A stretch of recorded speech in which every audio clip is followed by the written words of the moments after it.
ખબરોમાં આગળ વધીએ બાલાસિનોરની વાત કરવામાં આવે તો શહેરમાંથી પસાર થતા મુખ્ય માર્ગ પર ખડકાયેલા દબાણો સામે વહીવટી તંત્ર દ્વારા મેગા દબાણ હટાવવા ઝુંબેશ શરૂ કરવામાં આવે છે તો અમદાવાદથી દાઢથી ફગવા નાકા સુધીના વિસ્તારમાં કાચા પાકા મળી અંદાજિત 1000થી વધુ દબાણો દૂર કરવાની કામગીરી હાથ ધરવામાં આવી છે। બાલાસિનોર શહેરમાંથી પસાર થતો અમદાવાદથી મહીસાગર જિલ્લાને જોડતો મુખ્ય માર્ગ દબાણોના કારણે વારંવાર ટ્રાફિક સમસ્યાથી પ્રભાવિત થતો હતો। સ્થાનિક દુકાનદારો દ્વારા રસ્તા અને જાહેર જગ્યાઓ પર કરવામાં આવેલા દબાણોને પગલે તંત્ર દ્વારા આ કાર્યવાહી કરવામાં આવી રહી છે। દબાણ હટાવ કામગીરી દરમિયાન બાલાસિનોરના નાયબ કલેક્ટર મિતેશ વાસવા, મામલતદાર, ચીફ ઓફિસર, પોલીસ ઇન્સ્પેક્ટર સહિતનો કાફલો સ્થળ પર હાજર રહ્યો હતો। તંત્ર દ્વારા માર્ગ પરના દબાણો દૂર કરી ટ્રાફિક વ્યવસ્થા સુચારુ બનાવવાનો પ્રયાસ કરવામાં આવી રહ્યો છે।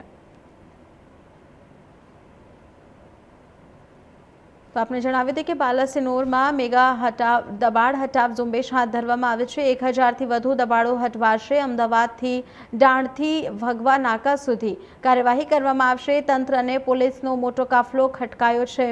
ટ્રાફિક સમસ્યા હળવી કરવા માટે કાર્યવાહી કરવામાં આવી રહી છે।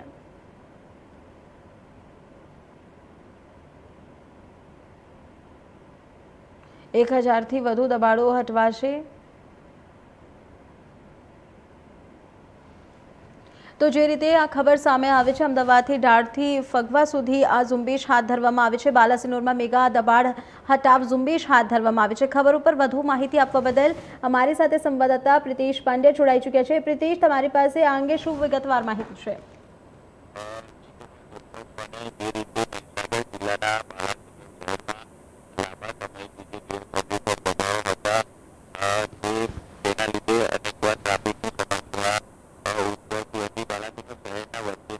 પ્રિતેશ, તમે સાંભળી શકો છો? હેલો, હા જી પ્રિતેશ।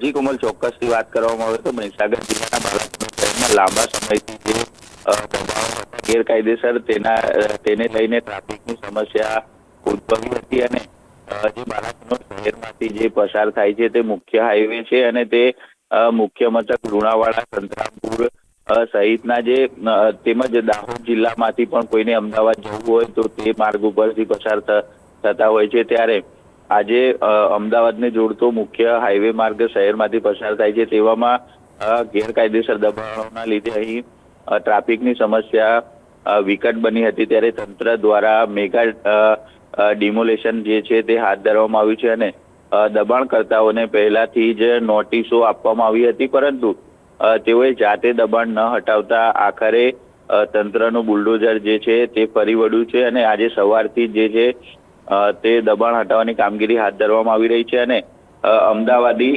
ઢાળથી ફગવા નાકા સુધીનો જે આ વિસ્તાર છે બાલાસિનોર શહેરનો, ત્યાં રોડની બંને બાજુના જે દબાણો છે તે હટાવવાની કામગીરી સવારથી જ હાથ ધરવામાં આવી છે। નાયબ કલેક્ટર, મામલતદાર, ચીફ ઓફિસર, પોલીસ ઇન્સ્પેક્ટર સહિત પોલીસનો ચુસ્ત બંદોબસ્ત ગોઠવવામાં આવ્યો છે અને દબાણ જે છે તે સવારથી જ કરવામાં આવી રહ્યું છે, દૂર કરવામાં આવી રહ્યું છે અને જેસીબી ટ્રેક્ટરોના મદદથી જે આ તમામ દબાણો છે તે દૂર કરવામાં આવી રહ્યા છે। કાચા પાકા તમામ જે દબાણો છે તેને હટાવવામાં આવી રહ્યા છે। દુકાનોની બહાર લગાવેલા જે ગેરકાયદેસર શેડ હોય કે પછી દુકાનો આગળના જે ઓટલા હોય છે તમામ વસ્તુઓનું દબાણ જે છે તે દૂર કરવામાં આવી રહ્યું છે।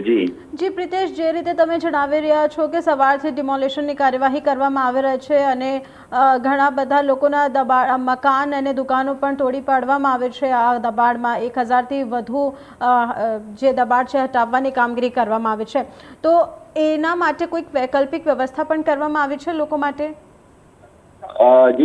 જી કોમલ, ચોક્કસથી વાત કરવામાં આવે તો આની અંદર કોઈ પાકા જે દબાણો છે તેને સંપૂર્ણ તોડવામાં નથી આવતા, પરંતુ જે દુકાનો અને મકાનોની આગળ જે વધારાના શેડ કાઢવામાં આવતા હોય છે વરસાદી પાણી ના પડે અથવા તો જે તાપ ના લાગે તેને લઈને લોકો જે છે તે ગેરકાયદેસર પોતાની મિલકતની અગાડી જે શેડ બનાવતા હોય છે તે તમામ પ્રકારના શેડો તોડી પાડવામાં આવે છે। તેમજ જે વધારાના જે ગેરકાયદેસર દુકાનોની, મકાનોની અગાડી જે ઓટલા તેમજ પગથિયા બનાવવામાં આવતા હોય છે તે તમામ તોડ્યા છે, એટલે કે જે સંપૂર્ણ જે મિલકત છે તેને કોઈ નુકસાન નથી, પરંતુ જે આગળનો જે ગેરકાયદેસર ભાગ જે છે, જે દબાણ કરતા હતા તેમનું તે તોડી પાડવામાં આવ્યું છે અને સવારથી આ કામગીરી ચાલુ કરવામાં આવી છે. અંદાજિત 1000 જેટલા દબાણકર્તાઓનું દબાણ હટવાનું છે. અત્યાર સુધીમાં લગભગ 500 જેટલા દબાણકર્તાઓનું દબાણ જે છે તે હટી ચૂક્યું છે અને હજી 500 જેવા દબાણકર્તાઓનું દબાણ બાકી છે, જે સાંજ સુધીમાં